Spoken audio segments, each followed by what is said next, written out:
నిజామాబాద్ జిల్లా ఎడపల్లి మండల కేంద్రంలోని రైతు వేదిక భవనంలో మంగళవారం రైతు నేస్తం కార్యక్రమాన్ని నిర్వహించారు. రాష్ట్ర వ్యవసాయ శాఖ మంత్రి తుమ్మల నాగేశ్వరరావు రాష్ట్ర స్థాయి వీడియో కాన్ఫరెన్స్ కార్యక్రమాన్ని నిర్వహించి రైతుల నుంచి రైతు భరోసా పథకంపై అభిప్రాయాల సేకరణ కార్యక్రమాన్ని నిర్వహించారు.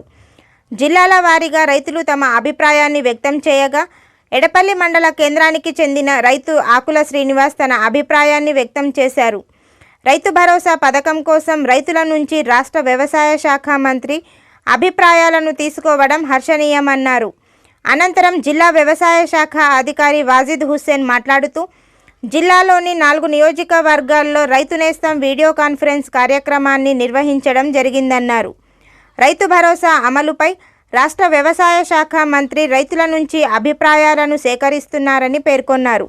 అలాగే తాము కూడా రైతుల నుంచి అభిప్రాయాలను సేకరిస్తున్నామన్నారు.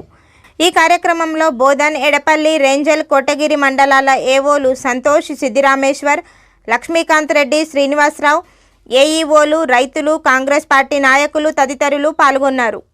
రైతు బంధు అనేది కాకపోతే అలా ప్రక్షాళన చేయాలన్న ఒక సందేశంలో మీరు ఏదైతే నేరుగా రైతులతో 119 నియోజకవర్గాల్లో ఏదైతే రైతు నేస్తం ప్రోగ్రాం తీసుకొని ముఖాముఖి చర్చ పెట్టి ఏదైతే రైతు మంత్రిగా ప్రస్తుతం ఏదైతే మాకు ముఖాముఖి కార్యక్రమం తీసుకున్న తుమ్మల నాగేశ్వర గారికి మేము ధన్యవాదాలు చెప్పుకున్నాం సార్ ప్రత్యేకంగా.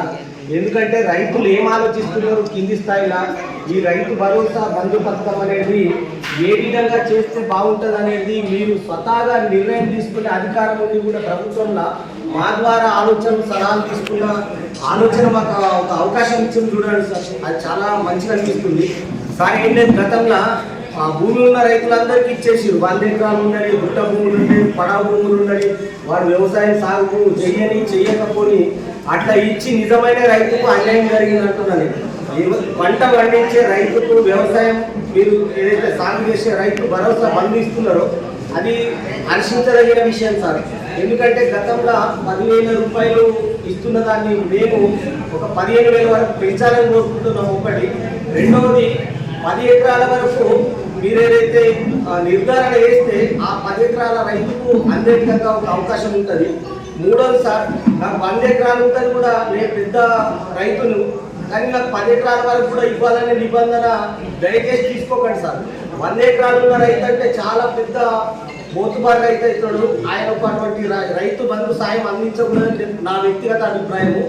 మళ్ళీ ఒకటి సార్, ఇప్పుడు ఏదైతే మండలాలు ఇప్పుడు సిటీలల్లో భూములు రియల్టర్లు ఇప్పుడు ఏదైతే మన భూములని సాగు కాకుండా ప్లాట్లుగా మారుస్తున్నారు, అటువంటివి కూడా మీరు పరిగణనలోకి తీసుకోవాలా.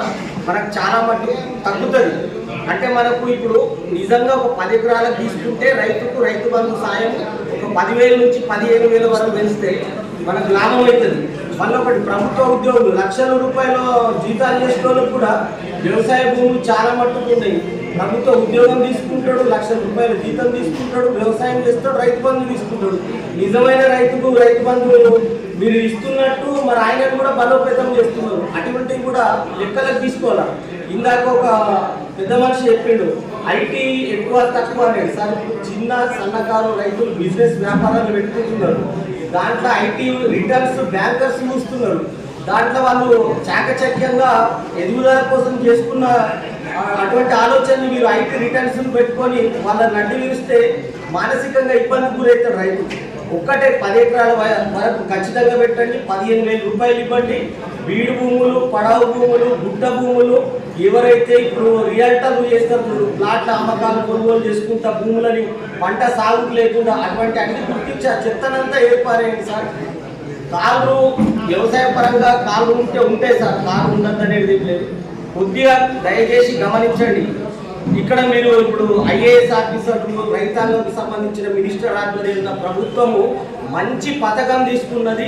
నేరుగా రైతుల గుండెల్లో జరిగేటట్టు వాళ్ళ అభిప్రాయం తగిన విధంగా ఏదైతే మీరు చొరవ తీసుకొని చేస్తున్నారు చూడు సార్. చాలా మంది మా హృదయాన్ని గెలిచింది సార్. మీరు తుమ్మల నాగేశ్వరరావు గారు మీరు పాదాభివందనం చేసిన తక్కువనే. దయచేసి ఈ రైతు బంధుని గతంలో ఇప్పటికీ తేడాలు మాకు కనబడుతుంది, మీకు కనబడతలేవు అని అంటలేదు.